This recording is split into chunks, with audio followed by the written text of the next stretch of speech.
looks like it worked. It Fantastic. did. Yeah. Awesome. Okay. Well, thanks again for being willing to do this. Um, why don't we just start out with the basics? Why don't you introduce yourself and tell us a little bit about your business and what you do? Okay, great. My name is Diamando Stratakos. I am originally from upstate New York, and I've lived in the New York City area in Queens for the last almost 18 years.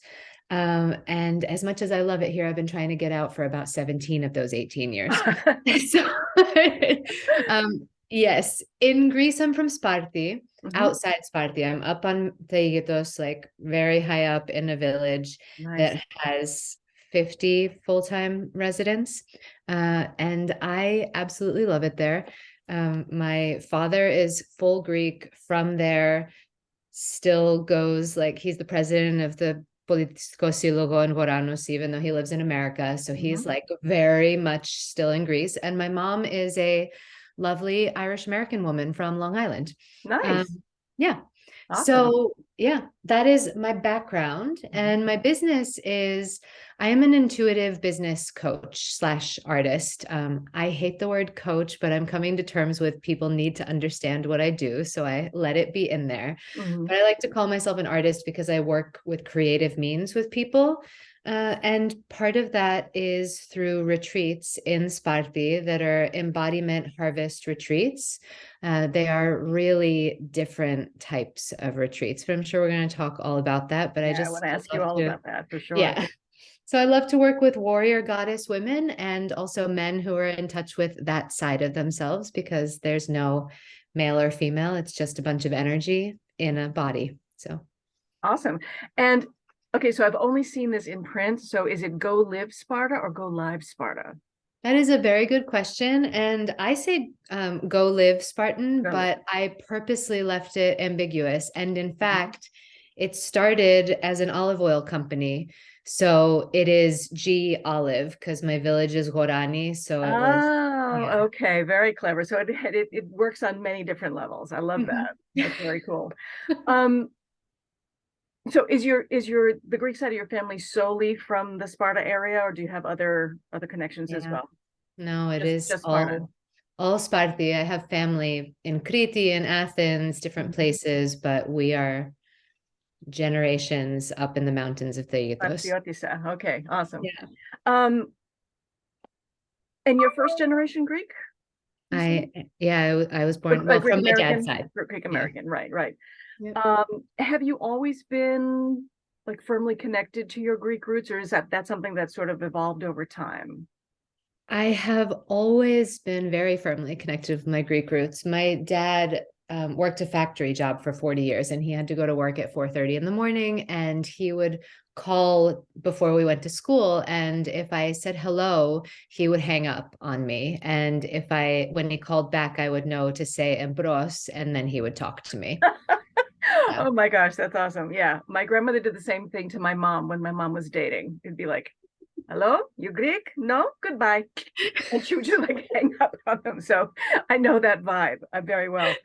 And did you used to go to Greece as a child? Were you one of those kids that was able to go during the summers and stuff?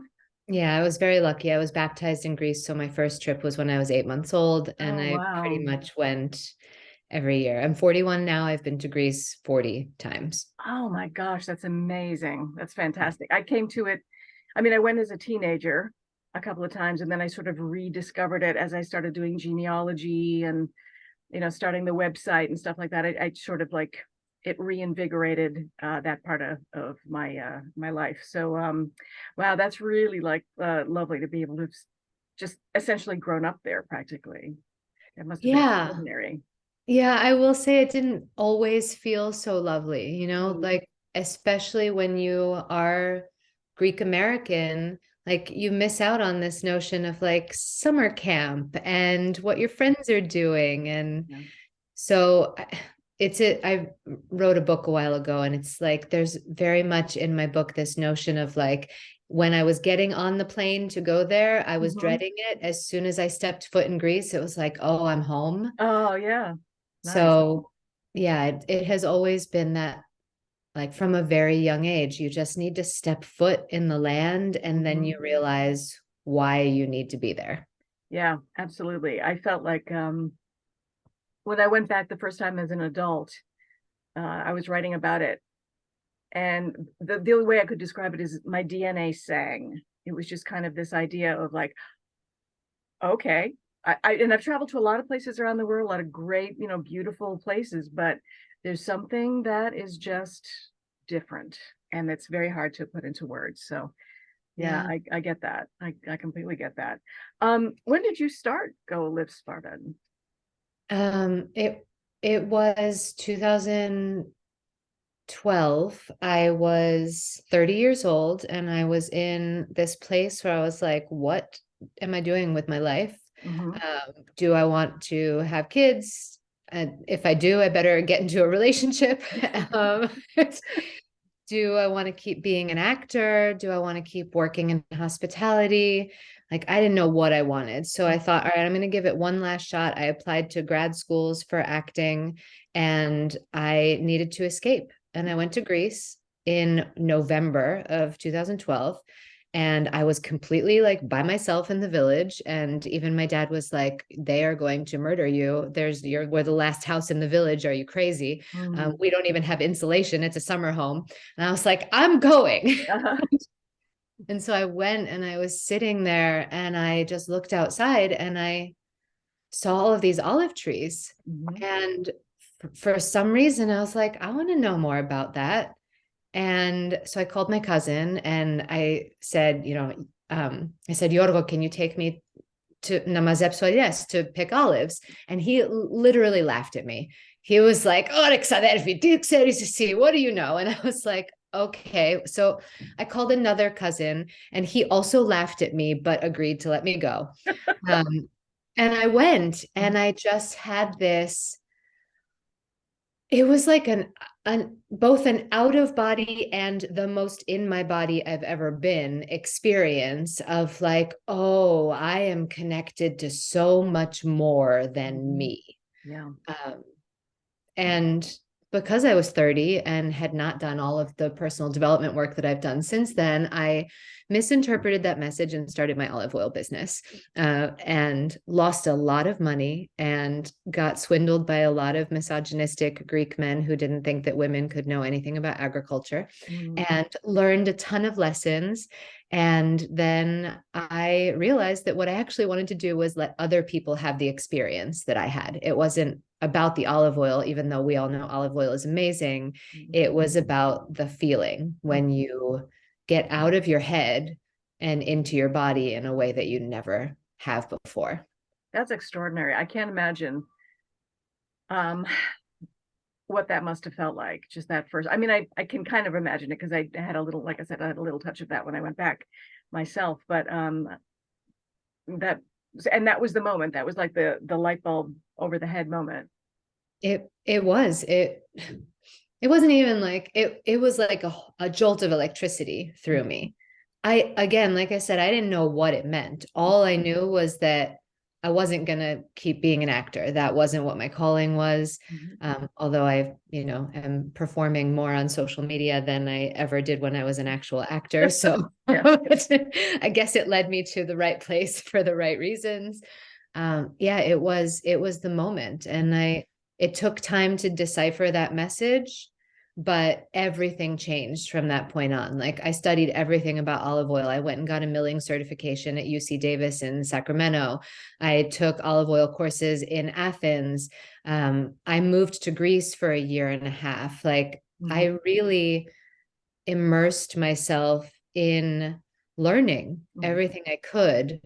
And then I realized I had to learn more about me, and that's when the synthesis of all of it came together. Mm-hmm. Um, and it really wasn't until the pandemic that I'm sure a lot of people will be able to relate to this. Like, you keep working a job because you have the benefits, especially Greek people, right? Your parents are like, you need the health insurance, you need the Oh yeah. 401k, like all of the things. Yeah. And so I was managing in corporate hospitality, and I had a great job and so much forward trajectory, and I was set, but I was miserable. Yeah. But because I was set, I wasn't going anywhere, even though I wanted to. And then the pandemic happened, and it, I don't want to sound insensitive, but for me, it was the best gift that I could ever have received, because I lost that job and was forced to actually follow what I knew my true purpose was. Yeah. Yeah. I've talked to a few people who are like, well, not to minimize anything that people went through, but the pandemic gave a lot of people, including me, space and time to do stuff that, because I left my job about 2 months before the pandemic started. It was a toxic situation. Anyway, long story. But yeah, it did at least give some people some breathing room. So it sounds like that's what happened to you too. Yeah. I think Awesome. collectively it gave us all that space, right? Yeah. It's just a question of what we chose to do with it. Mm-hmm. And for me, I had no choice, because it's like I was begging for that space to come, Yeah. and I wasn't going to miss the opportunity. Mm-hmm. Yeah. I don't blame you. Um, your website, and you talked about this a little bit. On your website, you call yourself a business artist. How do you define that? Because I've never heard those two words put together quite that way before. So, Yeah. So a lot of people think business and they think systems and strategy and all of that stuff. And I am really great at that stuff. But I also recognize that in order to be the best version of yourself, you have to honor all parts of yourself. mhm, And to do that, you have to get creative. And that's where my background in acting really serves me when I work with my clients, because it's not just like, okay, let's look at your business. Let's talk about marketing and social media strategy and all of that. It's like, all right, let's play around with what this would feel like. Let's do a visualization here. Let's get in your body and shake it out. Like, mhm, let's connect deeper to your voice. Whatever it is a creative process. You as a business owner get to show whatever version of yourself and your brand you want to. But if you're not connected to the creative spirit of that, it's going to be two-dimensional instead of three-dimensional. mhm, So that's how I define business artistry. It's like, let's paint the full picture. Let's turn it into a sculpture. It's like an ancient Greek sculpture, and you look at it and you're like, oh, I can actually touch this thing. I know the life that person lived. I can mhm. feel what they're feeling. That is the art of business. Yeah, fantastic. And you also, and if you had to like coalesce what you do to its essence, Mhm. and I know you do a lot of things, but if you had to like, okay, give us for people who don't know what you do, what is the essence of what you'd like to tell people you do? I help them connect to themselves, to their higher purpose. Mm-hmm. I help people prove to themselves what they are meant to do in the moment. Mm-hmm. So I help, you connect intuitively to who you are. We all know what we need and what we are capable of, but we're blocking ourselves somehow, sometimes, from being able to express that to ourselves and to the world. Mm-hmm. I use a variety of methods and all the tools in my tool belt to help you prove to yourself that, yes, this is the right move for you in this moment. And then I'm there to cheerlead you and hold your hand if it doesn't feel right and we have to pivot. Right, So right. that's what I do. Fantastic, fantastic. Um,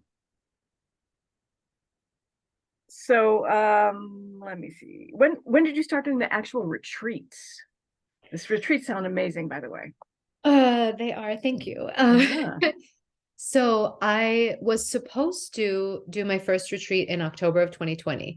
I actually had planned to quit my corporate restaurant job and go to Greece and do the first retreat. Mm-hmm. Obviously, that didn't happen. So I ran a virtual retreat with my two retreat co-hosts who I have now. And we did that in November of 2020. And then we ended up packaging that in a wellness retreat in a box, which was not successful, but a lot of fun. Mm-hmm. Uh, and and so the first retreat was December of last year, 2022. Okay, so fairly Um, recent that you've been doing this yeah, fairly recently, uh-huh. yeah. It was a 10-year dream that finally happened Mm-hmm. in December. And I will admit that I had a lot of like fear and imposter syndrome around it, because Mhm. you see something in your head and you're like, I hope that it's going to work that way. And it did. It worked more than I could ever have imagined. I had some beautiful people there, um, who really just like,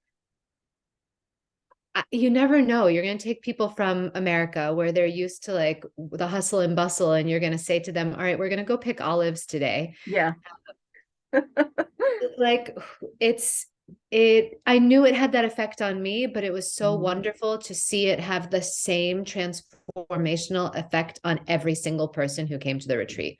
And it wasn't just about the olives. We had yoga and mosaic classes, and it traveled all around Peloponnesos, and like there was so much involved, probably too much, and it was a lesson for me. Like, I like to do everything, and everyone else liked to do everything too, but there needs to be room to breathe. So the next three retreats, that's why there are three instead of the one, because now people can go through the progression and have that space to adjust within it.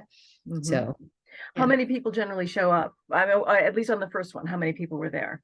The first one we had eight, Mhm. which was wonderful. And the maximum that I'll ever do is 12. I Mhm. really want it to be an intimate group Yeah. where people can grow and learn with each other. Mhm. So it's never going to be a huge thing. It is meant to be intimate and Right. authentic. What are you breaking them up into what you mentioned you were breaking up three different versions of it. What can you tell us a little bit about that? Yeah, so they're all connected to harvest season, because Mhm. there is something that's really potent about this notion of like, what can we learn from the land and what can we give back? Mhm. So in May, we're going through this awakening your inner muse progression, which is a lot of artistic and creative pursuits that have roots in ancient Greek traditions. So Ah, mosaic, woodworking, um, mandala making in nature. We have actually nature cleanup projects where we're going to use the things that we clean up in the mountains and in the woods to make art projects out of those. So a lot of that stuff. And then also agriohorta, so wild greens foraging. There's a plant essences workshop. So it's very much nature and arts and how that can start to awaken things in you mhm. to open up space. So yeah, creative space is the first one. Mhm.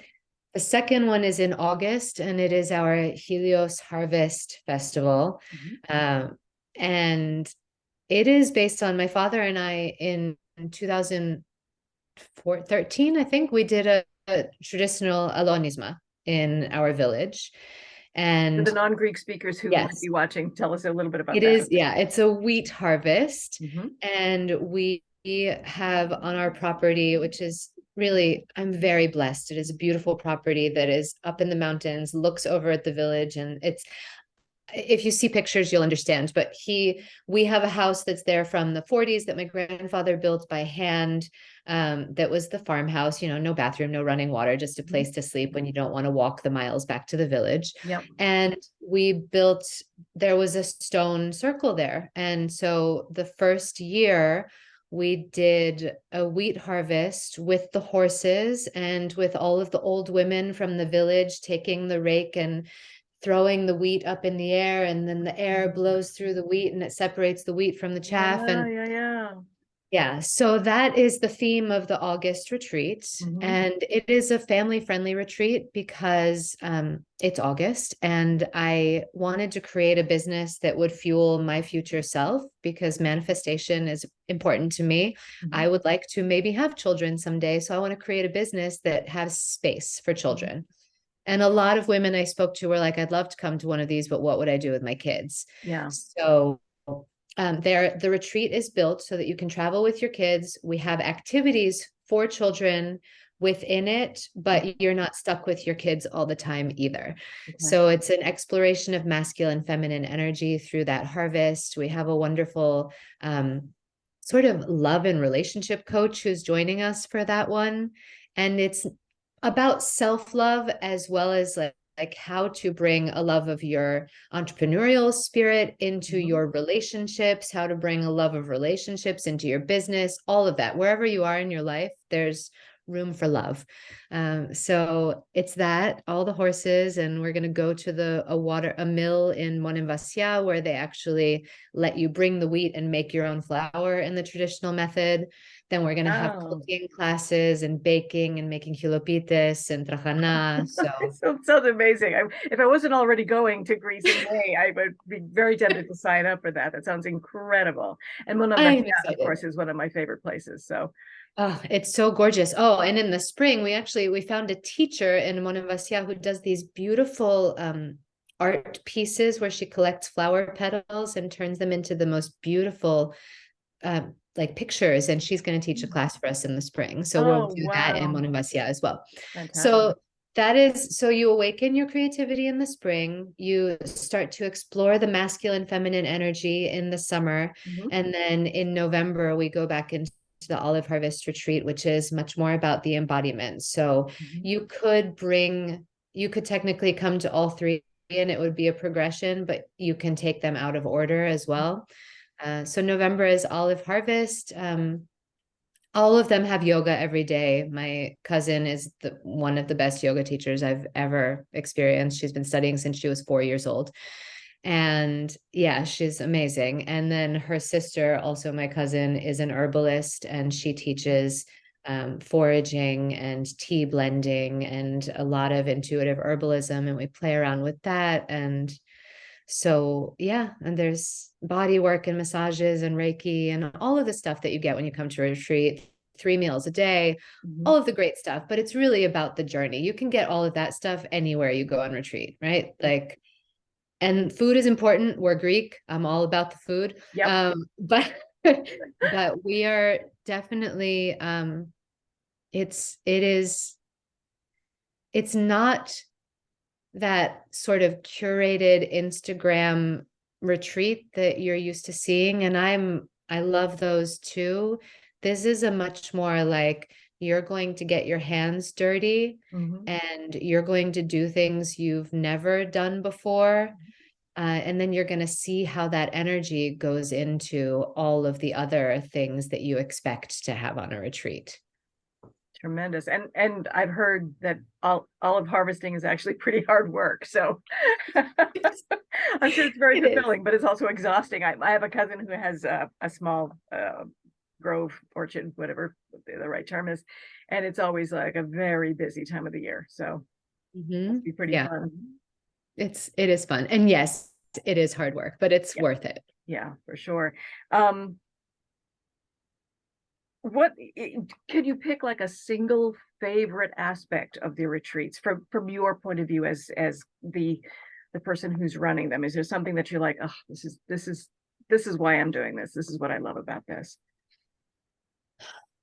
Um, I can describe a moment from the last retreat. Mhm. We all sat together at the end and we sort of talked about what had happened for us during the retreat. And this woman, before she came on the retreat, she got on a phone call with me and she said, listen, I'm not so social. I haven't been around people much the last few years. Mhm. You're probably going to need to force me to come out of my room. Mhm. I'm asking you in advance to help me get out of myself and get more social. Mhm. So the last day of the retreat, she said, I have literally been on hundreds of these experiences in my life. And every single one of them, I have either called to change my ticket to leave early or I have hidden in my hotel room.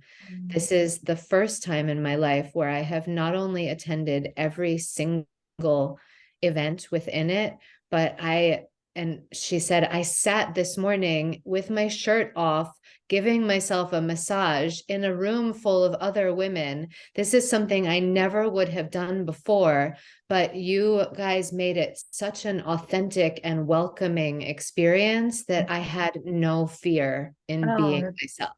that's lovely. Um, That's very Thank you. moving. It Yeah. was, it's making me, uh, um, That's what it is. Mhm. Like it's not, there's not one event or one activity, or it's just that anything that we do, that we put together, is going to be real. Mhm. Yeah, that's extraordinary. Yeah, that was what I was getting at. Like, what is it that feeds you about these experiences? And that sounds exactly, that's like it. And when did you say, when is your next retreat? When is the spring one happening? It is May 25th is the start date. May I'll be in 25th. Greece, but in Kefalonia. So unfortunately will not be in the Peloponnesos this time. But maybe one of them. They sound amazing. You referenced warrior goddess energy earlier, Yeah. and I'm all about that. But let me ask you, what does that mean to you, and how does that inform your business and your life in general? Yeah. That's a great question. And so I'm from Sparta. We all know the myth of the 300, not even Yep. the myth, it's the history of the Yep. 300, right? They're warriors. And when you think about that, you think, all right, there were these men and they fought, they were the 300 men. And the truth is, just like with any strong society, that in order for those 300 men to be able to fight, there had to be women who were protecting the home base when the men were away. Mhm. And the ancient Spartan women were, they were warriors. They were fierce warriors. And you see it in the movie, right? She tells him, don't come home. I want to see you either in person or your head on your shield.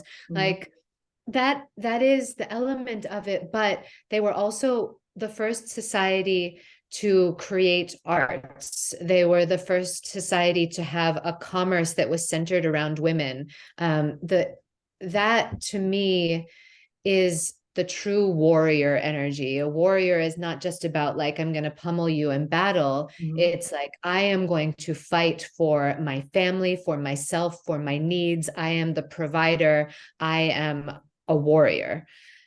And then there's this other side that's the goddess. And the goddess for me is, you think of the myth of Athena and how she gave the olive branch, and you think of the opportunities that are given to us as human beings on this planet. And if you think about it in terms of mythology, you have these spiritual presences who literally provide you with the tools, but only if you're willing to use them Mhm. in the way that they want. And it's a little bit fickle, and it's I mean, mythology is full of treachery and backstabbing and all of that stuff. So Mhm. sometimes you think goddess and you're like, but they were kind of meh. Be mean But girls. yes, but if you realize that you have the goddess within you Mhm. and you have the tools that you're giving to yourself, and then you can provide those gifts to the people who need you, Mhm. that is what goddess means. Mhm. It's about cultivating that spirit within yourself. It's about connecting with the energy of the people around you, the energy of the earth, and the energy within you, and having that bring up these beautiful gifts that you have for the world. Tremendous. Yeah. Um, yeah, it's something that you see a lot of times in print and things like that. And I think it means a lot of different things to different people. But yeah, I think you articulated it really well, especially how it comes through the Greek aspect of things. Um, you touched on this a little bit with that lovely experience that you had with your attendee, but generally, what keeps you motivated and passionate about your work? What keeps you like getting through the bumps? Yeah, I'm so glad you asked this question today of all days, because I pulled a tarot card today, and it was this interesting oracle deck that I found online, and the card that I pulled asked me to list 5 things about the thing that I love right now. 5 things that I love about the thing that I'm most focused on right now. And right now, my focus is my business. And so this morning, I listed, I love that my business is full of limitless limitless possibilities. I love that it's always shifting. I love that it's filled with creativity. I love that its authenticity is like 100%. And I love that it shows up proud and unafraid. Mhm. And the next step of that exercise that she provided was, when you write the things that you love, then take them and look in a mirror and say them again, because the things that you love about your business or your partner or whatever, they're actually the things that you love about yourself. And that's what keeps me going, is there's so much possibility, and this need to move without fear. And there are definitely so many pitfalls in entrepreneurship, but there's so much room to grow and expand within that. And I love the adventure of that. Yeah, tremendous. Um, if money was no object, how would that impact your life and your business? You just magically can do anything you want. Talk about no limits. What would that look like? I mean, big dreams. What would you Yeah, do? no, I've got them. Don't you worry there. I am very adept at the visualization game. So, Mhm. um, the most important thing to me is that as my business grows and as my life grows, I'm able to provide opportunities for other people. So I decided, like, my 10-year goal was, I'm going to take the land that I have the Alonia on. I'm going to build 7 little bungalows there. I'm going to build myself a tree house because I've always wanted to live in a tree house. I'm going to be able to fly back and forth to Greece. I'll also have my place in the city. I'll have a place by the ocean Mhm. here. I'll be traveling all the time. I'll have a family. But the most important thing is that um, I will be able to provide scholarship opportunities for women who come from backgrounds of abuse and addiction. Mhm. And I woke up in November of last year one day and I said, why am I waiting to make that dream a reality? And so I made scholarships available for the retreat in December. They weren't full scholarships, but they were partial scholarships. And there are partial scholarships for every one of the retreats this year as well. Mhm. Um, and that's the dream. Like, I get to live my best life, and me living my best life means that other people get to build their best lives. Oh, I love that. Um, and if you could change one aspect of society through your business, have you thought about what that would be? I mean, if there was one thing, I mean, you talked about working with women from abused backgrounds and so forth, but if there's one thing that you like, kind of the period on the end of your business, what would you like that to be? One thing on that you could change about society?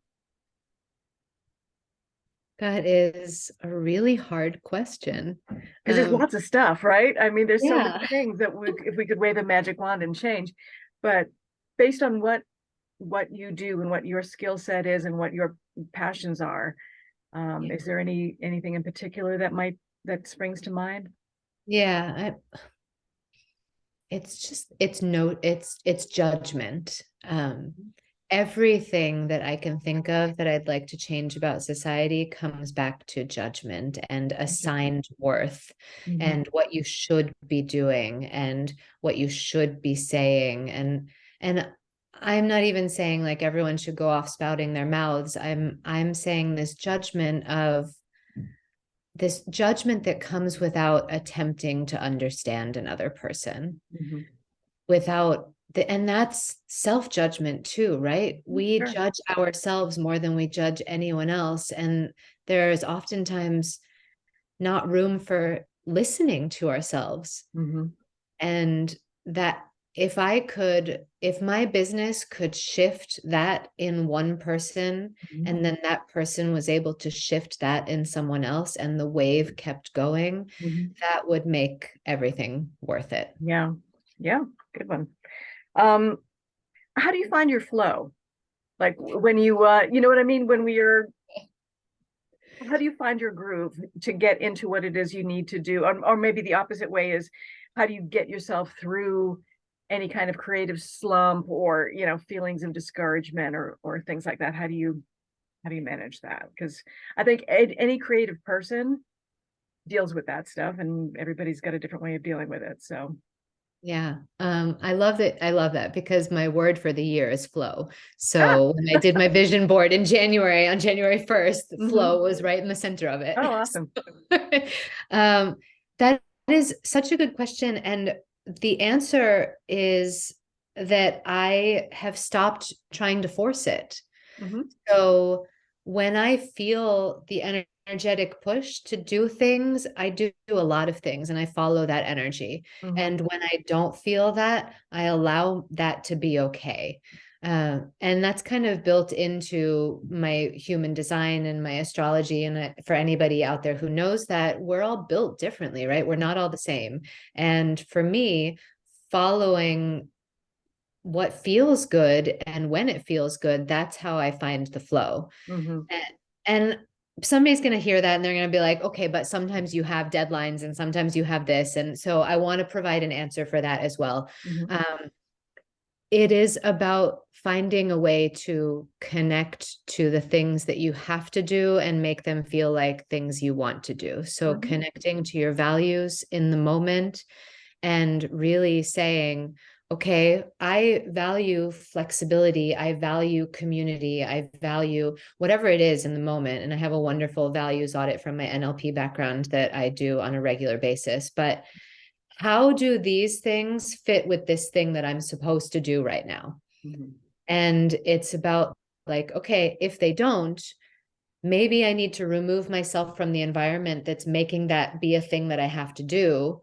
Or maybe it's just shifting the perspective so that I can see, well, this is a way that I get to have that other thing. mhm. So it's about perspective shift and assigning a sense of knowing that it's your choice, not somebody else's choice.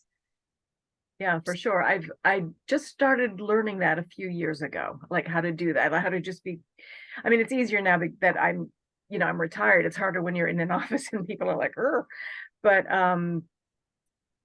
it is. I've sort of learned to find that flow within myself. So I get that, like, okay, but when I'm on and ready to go, a million things can happen. But when I don't feel like it, okay, we're just gonna take a little break.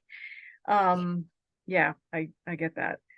Who are some creative or inspirational people that you admire, whether it's in the metaverse or in authors or in your real life?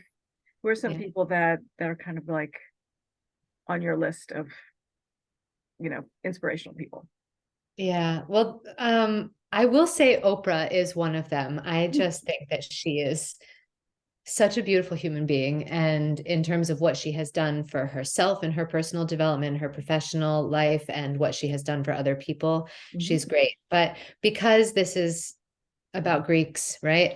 I will say that my one of my biggest mentor, like somebody I looked up to, mentor is not the right word because I only met her once, but Olympia Dukakis Oh is yeah. such a great, such a good role model for me specifically. And if you get to watch the beautiful documentary that was made about her, you'll see why specifically, because she was this unabashedly fierce woman who came from the same strict Greek background that so many of us are used to, like the notions of what a woman should be like and all of those things. And she just took all of that, flipped it on its head, and was like, I am an artist and I am Mhm. going to do these things. And she had a potty mouth and she was, had her forays in addiction and bad relationships and all of the things. And yet, when I met her when she was in her 80s playing King Lear, it was like this woman, this powerhouse of a woman who was very, very Greek, Mhm. but also she was the warrior goddess. She was all of those things. So I, she's a big one for me. How did you, you said you met her when she was doing a play. How did you like, did you like hang out backstage, and were you introduced to her? How did you manage to Yeah. actually make that connection? Yeah, I'm very fortunate. The executive producer of the Olympia Dukakis documentary is a good friend of mine, and she was great friends with Olympia for many, Oh, many good. years. Okay. And so she brought me to see that one production, and we got to Mhm. hang out with Olympia backstage, which was Phenomenal. you never get to, like, that was great.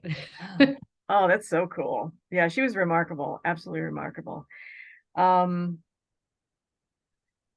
so this is kind of a basic question, but what does being Greek mean to you? How do you most connect? I mean, we've kind of discussed how you most connect with your Greekness, I think through through your work in Sparta and stuff. But what does it mean to you if for somebody who's non-Greek, how Yeah. how would you how would you define it? Yeah, so there is a shadow side to being Greek that I want to acknowledge first, Hmm. because for a Greek person, I think we all know that there's some strong, strict male energy that comes from both the females and the males of being Greek. And like we talked about before, there's some of that judgment that is a very Greek characteristic. Yeah. However, the reason that even though we as Greeks all come from that background, we are all still staunchly and proudly Greek Hmm. is because community. It's because of community. There is this cord that ties all of us together. Hmm. And whether it comes in the old women making chilopitis together in the village and traveling from house to house, or the old men sitting at the cafenio and just staring at the people passing by all day long, or the concept of Greek school, or when you go to church and you're not even in church and you're just standing outside in the village talking to everyone else in the village, there is community. Yeah. And it's what we talked about before. When you step foot in Greece for the first time, or again after a long time, or just any time, you're pulled into this feeling. And the word for it is nostos. It's an ancient Greek word. It's the root to nostalgia, but it really, what it gets down to is that you're brought into this spirit, this community that pulls you. Yeah. And that is something that exists in a lot of cultures. I'm not going to say this is solely Greek, right? We are all one humanity. We're all the people. But to be Greek, there's a huge focus on that. Mhm. And as someone personally who was never fully Greek, never fully American, was kind of outside all of the boxes, looking in, trying to find my place in the world, the notion that there was a community Mhm. to hold me uh really inspired me to want to be more a part of that. Yeah. Yeah, absolutely. I've never felt as embraced as I am when I'm in Greece. There's something about and again, I went back barely being able to relearn Greek again. It was my first language, but I lost a lot of it. And even with that sort of, handicap of not being able to speak it very well, people just, family members I'd never met, people I was meeting for the first time, I just felt incredibly embraced. And I feel like that's a experience that a lot of people have when they go there. Yeah. And it's not the same here. I mean, we all have our groups of friends and our tribes and and whatnot, but I don't know, there's something different there. Yeah. I I will can't put my say finger on it.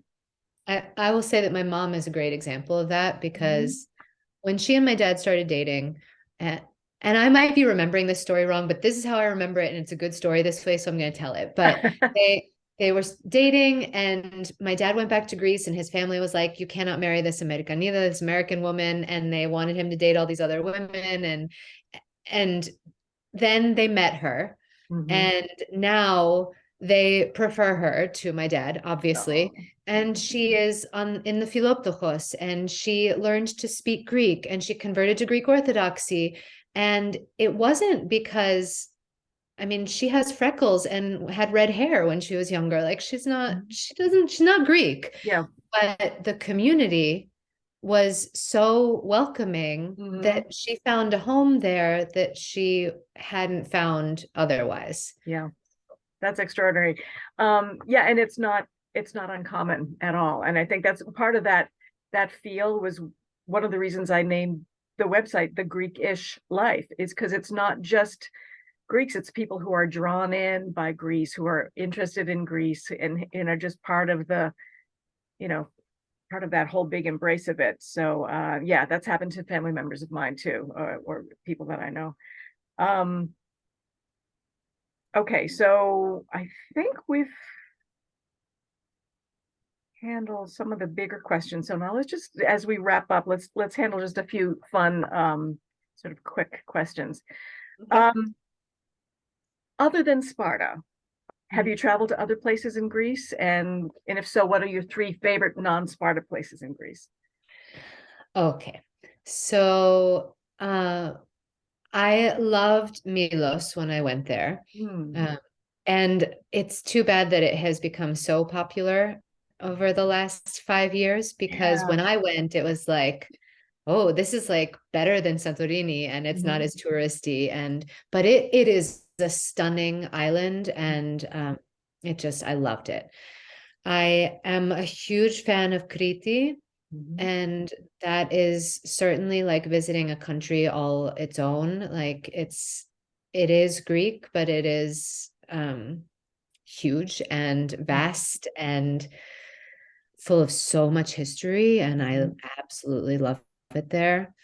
Um and Sparti is not even like, I love Sparti, but the surrounding areas of Peloponnesos are just, there's so much, like Mani has this energy that Yeah. is super special. So from the moment you get into Yithio and then you drive through Mani and the peninsula, it's Mhm. like you've entered into a time warp energy Mhm. field. And it's both gorgeous and feels primitive, and I love it. And we take people to Mani on all of the retreats because it's just so special. But yeah, those are three. Fantastic. Yeah, I did a road trip with my cousin from Monemvasia to Githyon, Ariopoli, Kalamata, and then up to where we come from in Arcadia. So Mm-hmm. so I loved Bonnie. It's just it's rugged and gritty, and then you could turn around this dusty bend in the road, and then there's this turquoise bay, and it's this just juxtaposition of like that rocky, tough ground with the tower houses, and then these, incredible green blue waters, and I'm going to Crete for the first time this May, so I'm very Oh, excited about that. So I'm so well, glad to hear that was one of your top threes, because I've been trying to get there for years and it just hasn't happened until now. So, yeah. Well, if you do, and if you happen to be near Iraklio, there's a small village called Fodele. That's actually where my cousin lives, but it's the home of El Greco.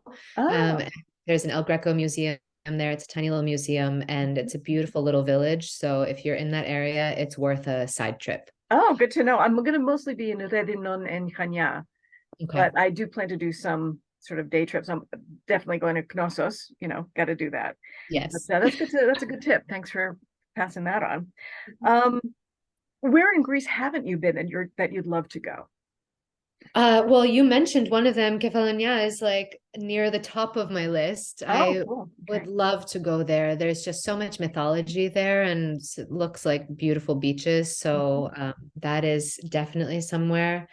I have shockingly never been to Delphi, which is, I'm sure, going to be a very important experience for me, but I haven't made it yet. So I guess the timing hasn't been right yet. Um, yeah, there are like smaller islands, like places like Folegandros, like Mhm. more like hikey type islands, because I Uh-huh. love to hike. It's just so interesting when you think of Greece, like it's a tiny, tiny country with not a lot of people, but the differences in terrain and cultural feel are like all over the place. I'd love to go to Ikaria.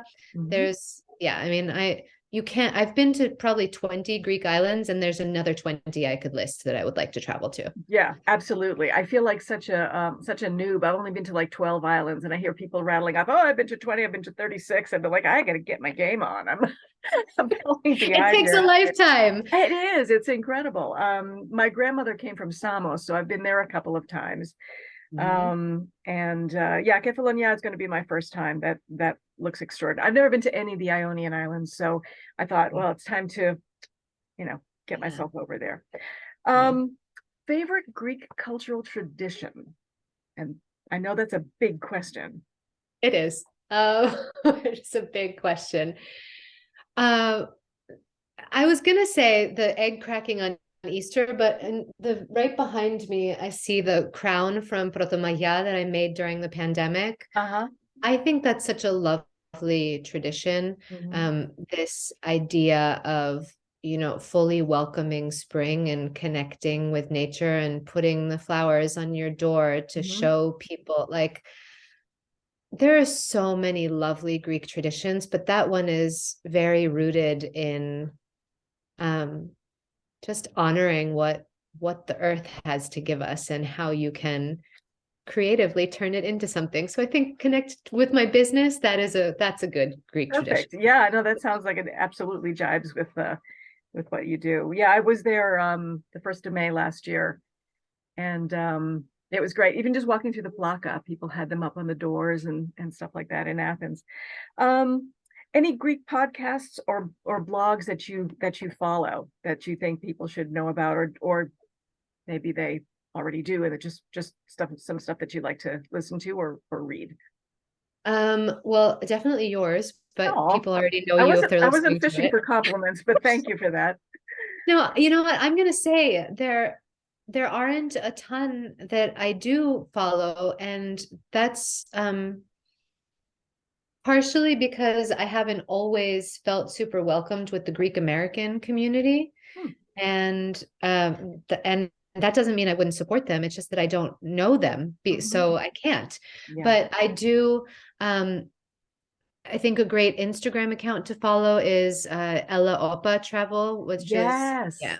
Yeah, she's great. Um, Melissa's wonderful, and she's also one of those people. She's not Greek. She married a Greek, and Mhm. she is a Greek expert, and I love it. And I actually, when people are coming to travel with me, I recommend that they work with her for their pre and post retreat travel, and she's just really wonderful. I also like Greek Like Me, which is a Mhm. good account. Um, there yeah, I mean, there are some uh just beautiful Greek souls, and I should listen to more of the podcasts. I recently reconnected with Christina Xenos, who is a wonderful chef, and she has some online cooking classes that are Greek inspired and in person in the Los Angeles area. And she might teach some cooking classes in our November retreat, which will be Oh, cool.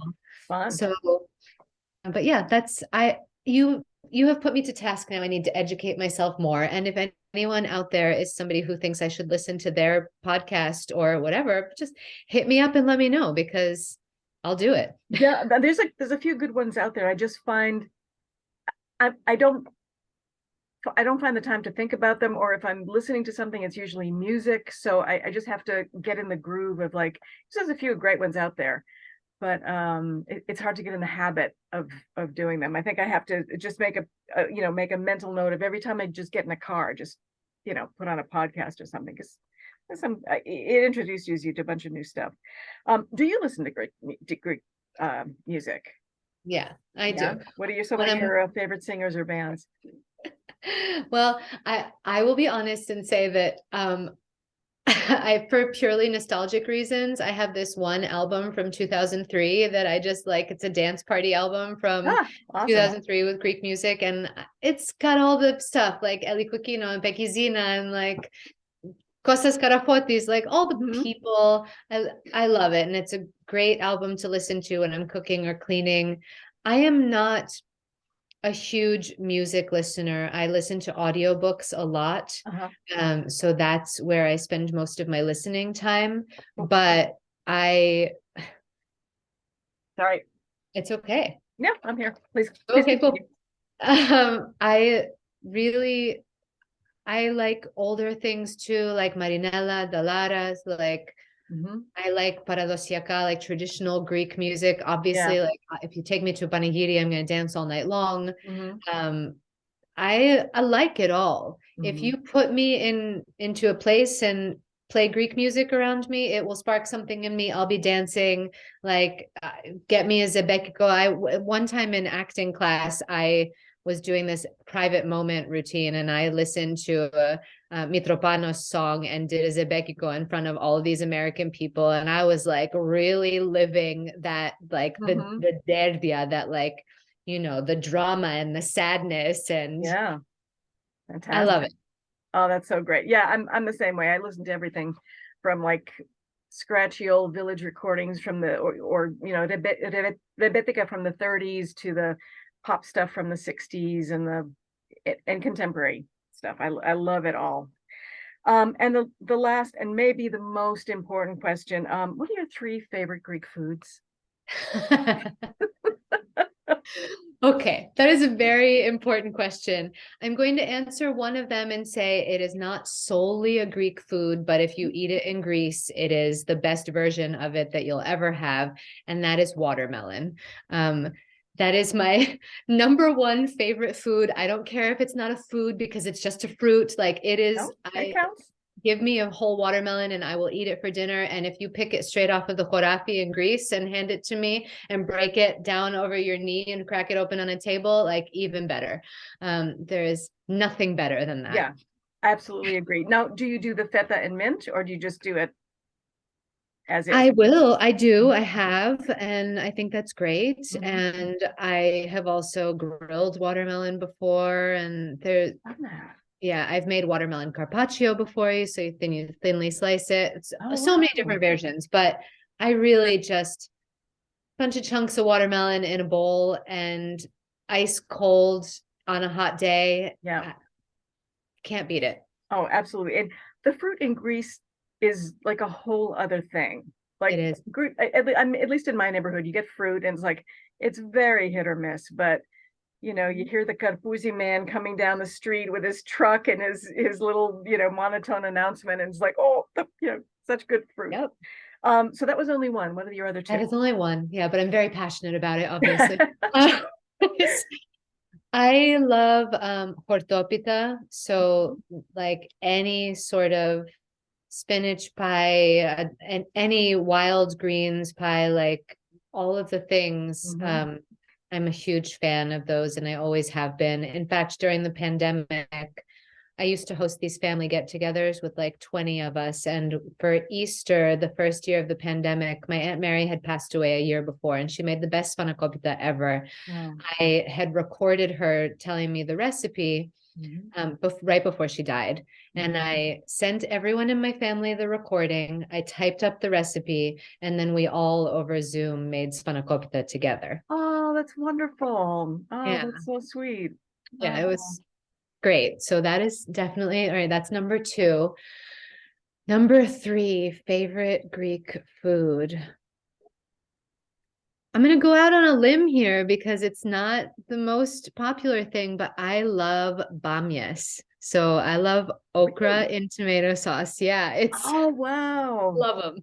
Love them. Okay. That that was one of the very few Greek foods I don't like. That and salingaria. I can't do snails Oh, either. But okay. hey, You more don't like power to you. slime. I get it. You're anti-slime. Well, it's just maybe I just haven't had them done the way my yaya used to make them. It was like, oh, but maybe I just haven't had the right cook make them for me. But yeah, There's a way I've to tried again. de-slime them. Pardon me? Yeah. There's a way to de-slime the Oh, bamyas. okay. Yeah. Well, then I'd probably like them because there's not a vegetable I don't eat. So otherwise that would be good. All right. So for anyone who would like to find out more about your services, your retreats, tell us where to find you, what your website is, where to find you on social, etc. Where can people find out more about you and what you do? Thank you. I am active on Instagram and Facebook. So Instagram, I have two accounts, GOLIVE Spartan Business and GOLIVE Spartan Experiences. Facebook is Diamando Stratakos, and my website, I have one that is www.golivespartan.com, and then I have 300.golivespartan.com, and that's the retreat website. Oh, very cool. Okay. All right. Well, thank you so much for your time. This has been super fun. I was glad to hear all about your retreats. I'm very excited. I would love to do one of them one of these days. We'll see if that's in the cards. But it was so much fun, and I really appreciate you taking the time and meeting with me and chatting with me. It's great, and I wish you all the best success in your future endeavors with this. And I'll keep an eye on you on social media as well. Thank you. Thank you. This was a wonderful opportunity, and I love what you do and how you share Greece with people. And it really is, it's nice to see Greece through your eyes, because it's obvious that you are exploring it through a child's perspective, with wonder and awe at everything. I just think that's cool. Oh, thank you. I appreciate it. I appreciate that you see that. Yes, I'm terribly immature for my age, so I'm so that's not what I meant. Nothing to do with it. Well, that is not what I meant. I know. So thank you again. I will wish you a good rest of the day, and I really appreciate it. And if I have any technical issues, I'll be in touch with you about that after, when we're offline. Sure. I'm happy to help. Okay. Thank you. Bye. Bye-bye.